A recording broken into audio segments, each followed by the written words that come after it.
Dalam rangka meningkatkan kompetisi pembimbing kemasyarakatan, Kantor Wilayah Kementerian Hukum dan HAM Sumatera Selatan menyelenggarakan kegiatan webinar nasional bertajuk Peran dan Fungsi Bapas dalam Membangun Pengawasan dan Pembimbingan. Kegiatan ini dilaksanakan secara daring dan tatap muka dengan Bapas se-Indonesia dan hadir sebagai narasumber Kakanwil Kemenkumham Ajub Suratman dan Kadipas Alfi Zahrin Kemas beserta Kepala Bapas kelas 1 Palembang Agus Prakosa. Ditemui setelah acara, Kepala Kantor Wilayah Kemenkumham Ajub Suratman mengatakan peran pembimbing kemasyarakatan bisa dalam pra-adilikasi baik dalam penyidikan maupun rutan pada anak-anak yang berhadapan dengan hukum sesuai dengan Undang-Undang Peradilan Anak. Dan anak yang berhadapan dengan hukum wajib melibatkan pembimbing kemasyarakatan Bapas untuk membicarakan dengan penyidik anak dengan pekerja sosial profesional dan penuntut umum apabila tidak bisa didiversi.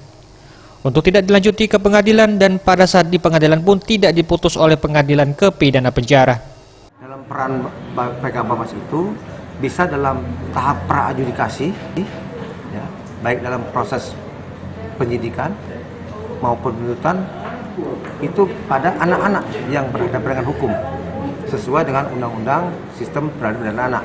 Jadi anak yang berhadapan dengan hukum ya, wajib melibatkan PK Bapas ya untuk membicarakan bersama dengan penyidik anak ya, dengan pekerja sosial profesional. Terkait pemberian asimilasi badan pemasyarakatan memberikan tugas kepada pembimbing kemasyarakatan untuk melakukan penelitian kemasyarakatan di lapas agar melaksanakan pembinaan selama di dalam lapas dan sampai akhirnya pembimbing kemasyarakatan Bapas menentukan layak tidaknya tahanan mendapatkan asimilasi atau pembebasan bersyarat. Weli AF, Sriwijaya TV.